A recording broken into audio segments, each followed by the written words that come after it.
ఉమ్మడి ప్రకాశం జిల్లాలో పొగాకు రైతులు తీవ్రమైన సంక్షోభంలో కూరుకుపోయారు. తమకు గిట్టుబాటు ధర లభించడం లేదంటూ రైతన్నలు ఆవేదన వ్యక్తం చేస్తున్నారు.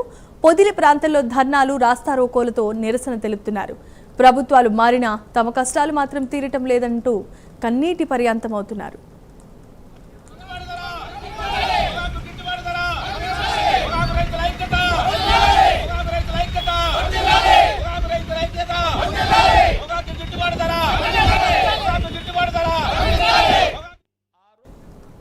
పొగాకు సాగుకు పెట్టుబడి అధికం, కానీ సరైన ధర రాక రైతులు నష్టాల్లో ఉన్నారు.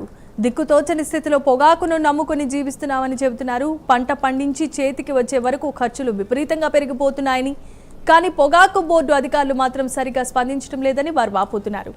గుంటూరు పొగాకు బోర్డు చైర్మన్ యశ్వంత్ కుమార్ చిడిపోతూ కూడా తమ సమస్యలను కూడా పట్టించుకోవటం లేదని, పెట్టిన పెట్టుబడి కూడా వెనక్కి రాకపోవడంతోనే ఆత్మహత్యల శరణ్యంగా భావిస్తున్నామని రైతులు ఆవేదన చెందుతున్నారు.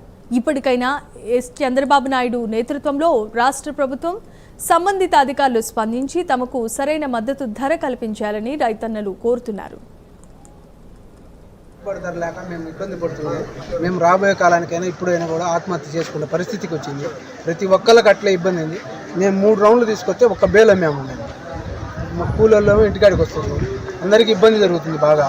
మేము అందుకని ఈరోజు మాకు చేత కాదని ఆపేసుకున్నాం బోర్డును.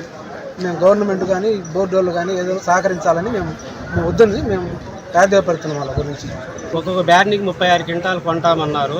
25 నుంచి 20,000 లోపల ఆ 36 క్వింటాలే కొనవాలండి. మిగతాది కొనాల్సిన అవసరం లేదు. నెక్స్ట్ ఇయర్ మేము అమ్ముకుంటాము లేకపోతే ఈరోజు ఒక బ్యాడ్కి 6 క్వింటాలు 7 క్వింటాల కంటే ఎక్కువ కొన్నది లేదు. అవి కూడా కొన్ని ఎనికి తీసుకెళ్ళినాయి. మా రైతుల బాధ గవర్నమెంట్ వారు కానీ కఠినంగా చర్యలు తీసుకోవాలని వ్యాపారస్తుల మీద మరి విజ్ఞప్తి చేస్తున్నాం. మీ మీడియా తరఫున కూడా మా కృతజ్ఞత చెప్తున్నాం. ఇప్పటికి 3 కష్టాలు జరిగితే కొంతమంది రైతులే మాత్రమే కొన్ని బేలు కొన్నారు. ఒక్కొక్క బ్యార్నికి అసలు ఒక బేలు కూడా కొనలేదు. ఇక్కడికి వచ్చి ఒక చెక్కు ఇంటికి పోయేసరికి దాదాపు 1000 రూపాయలు ఒక చెక్కు ఖర్చు వస్తుంది.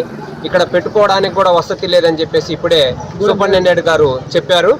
దానివలన ఇప్పుడు తెచ్చిన బేళ్లలో కనీసం మేము రేట్ అడగట్లేదు. ఉన్న దానిలో 90% కొనమని చెప్పి మేము రిక్వెస్ట్ చేస్తున్నాము. అంతకంటే మేమేం అడగట్లేదు. 25,000 అని చెప్పి ఉన్న రేటుని 16,000 ఇచ్చినా కూడా ఆ రేటుకైనా సరే 90% కొనమని అడుగుతున్నాం. అంతకంటే మేమేం చేయట్లేదు. కంపెనీ వాళ్ళు కానీ గవర్నమెంట్ కానీ దీని మీద చర్య తీసుకొని రైతులకు ఉపయోగపడే విధంగా చర్యలు తీసుకోవాలని మీ ద్వారా కోరుతున్నాం.